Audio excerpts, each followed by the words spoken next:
and financial aid. Continuing on, besides communication, factories during the market revolution needed some other help. And so this phrase, need for capital. In economics, if you take the course or now or later in college, this word means a lot of different things. But in this instance, capital is money needed to start a business or investment in the initial creation of a company. So in order to create a factory, like we talked about with the example of Aiden Welch, it just doesn't come out of nowhere. Even though someone might be wealthy, they need help in raising this capital. And the last component of this lecture, we're going to go in a little more detail of the institution that helped fund corporations called the Second Bank of the United States. So we're going to hold off on that for a second. But we're going to talk about a couple other things right now. Rise of corporations. You may hear this word corporation, and you might think of a couple different things. Corporation is public ownership of a company. So difference is, let's use an example of Mars. Mars Corporation is a candy company that owns things like M&Ms. That has a sole proprietorship. That means there's one person, family, entity that owns that company. Corporation has several different owners of the company. Then this ownership is held in a term called stocks, which hopefully most of you are familiar with. And so the corporation kind of took off during the market revolution through a couple different methods. Number one, and I'm sorry for the format of this, it kind of got screwed up, but this term called limited liability corporation.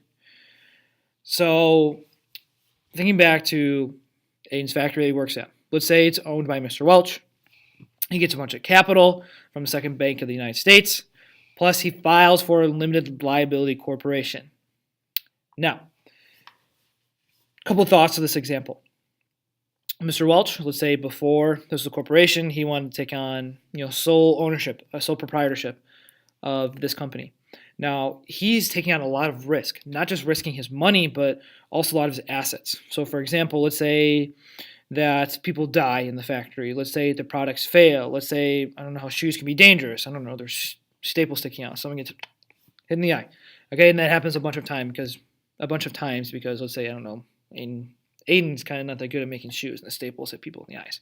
Well, the point is that if Mr. Welch had sole ownership of the company and all these people want to sue his factory, that he would take on full liability of the lawsuit. Now, with corporations, you can kind of spread out all the liability. You have different people owning the company. So let's say someone like Thomas Fussell wants to invest in Mr. Welch's shoe factory.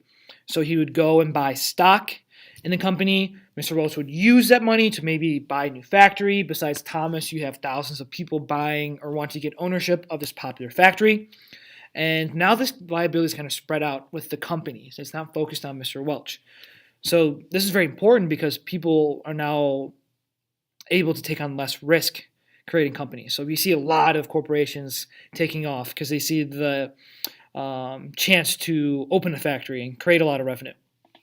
Speaking of stock, okay, Brinkley does not bring this up, and I think it's very important. The establishment of the New York Stock Exchange and Wall Street in 1792. And here's a picture of that founding on Wall Street in New York. Currently still there. Clearly this building looks a lot different, a lot bigger columns. You have a lot of tickers showing different values in different companies today. But in 1792, a group of people wanted to consolidate all these different markets and exchanges of stocks and corporations, because corporations were not a new thing during the market revolution, but they took off. And one of the things that enabled it was New York Stock Exchange. So someone like Thomas who wants to invest in a company, he can't exactly afford to make his own factory, but he has enough money to buy a piece of that company. And so before the New York Stock Exchange, he had to go, talk to people like Mr. Welch, who are very hard to reach because he's upper class society and he's very wealthy and he's very hard to reach because he doesn't like to talk to the lower of societies like Thomas and others who want to invest in his company. So the New York Stock Exchange, Mr. Welch sells his stocks on Wall Street right here, and someone like Thomas can walk in and buy a piece of the corporation without even talking to Mr. Welch. And so these things were very important in starting up these companies that took off during the Industrial Revolution. Besides that, issuing charters. Charter is kind of like a contract for the company. So Before the limited liability corporation, companies had to actually get approval from their state legislators, kind of essentially like passing a law. So let's say Mr. Welch would have to go to the Illinois legislator and say, hey, here's my business plan, pass me please, and then they would vote.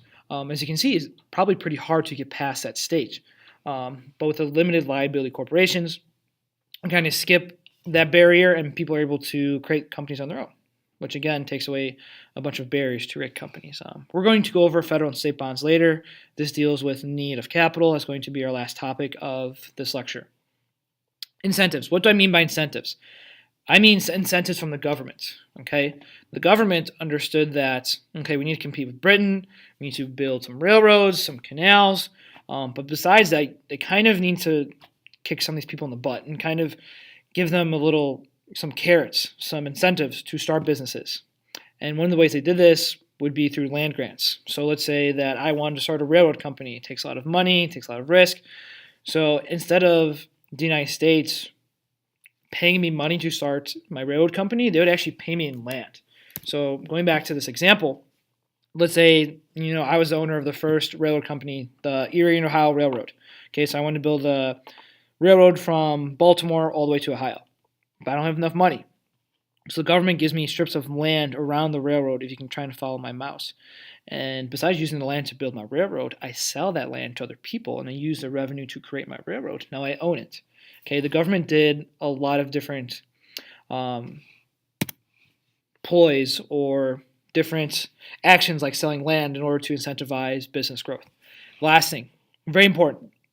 I'm not going to go over all these Supreme Court cases, but I highly suggest going back to your notes and looking over the precedents set by these cases. Again, precedents is kind of what did the Supreme Court say in their judicial review of some conflicts. In particular, all of these deal with businesses. And I want you to write this down, kind of bold it in between, possibly between these two. The Supreme Court actually sided with businesses. And we're going to see that the federal government actually enabled these businesses to grow, which helped create jobs, revenue, products, etc. We see a lot of interference from the states. And I'm going to show you in a couple pictures. Before I get to a particular case I want to go over, I'm going to talk about these two people. We already talked to decent about Andrew Jackson. But the person right here, Richard Taney, is actually also very important. He was Supreme Court Justice nominated by Andrew Jackson. Before that, he actually helped him take down the bank, and he was also his national secretary, which in my mind is kind of crazy. It's like Donald Trump promoting one of his economic advisors and nominating him instead of Brett Kavanaugh, who's been a lawyer and judge his whole life. But this guy, Taney, was pretty smart, but it just blows my mind this guy can go from running our treasury, all of our money, to now running our courts. Kind of blows my mind. But he's kind of pals with Jackson. You can see Jackson, why some people would be upset that he's kind of putting all his best buddies in the highest position of power in the government. I digress, but the goals of these two people, like we talked about in class, Jackson is not only represented the common man through voting, but also protecting the common man through economic means. He also wanted to protect businesses. He wanted to break up monopolies. And he got help from Taney, who was the Chief Justice. For example, probably out of the list of those cases on the last slide, this is probably the most important. You saw this picture on one of your reading quizzes. This is the case of, you can see right here, Gibbons versus Ogden in 1824. And essentially the state of New York gave a monopoly to a steamboat company that would ship goods through the Erie Canal, which again is right here. Okay, so you had one company that was shipping goods back and forth. And those who have me in government are like, oh my God, Mr. O'Donnell, we heard about this whole story in class. So I'm sorry. So for example, let's say going back to the shoe factory, you want to get shoes from here all the way to New York. Go through the Erie Canal, right here. Now if you have one company that's transporting all the goods between this very important water highway, they're going to charge a very high price because you can't go to anybody else. And so people were complaining. Andrew Jackson, being the man of the people and having the government step in to take away, essentially he's for states' rights, but we see him trying to protect the people, and he actually uses federal authority to do that. So what he actually does, he breaks up this monopoly. because say if New York did not let other companies have their steamboats running between this canal. So this important Supreme Court case says that they use interstate commerce, which essentially gives the power of Congress to regulate essentially all trade. And so they kind of strike down this monopoly, and this extends the federal government's power drastically, essentially over any kind of business or trade. I cannot express how important the Supreme Court case is, besides just helping out this individual business.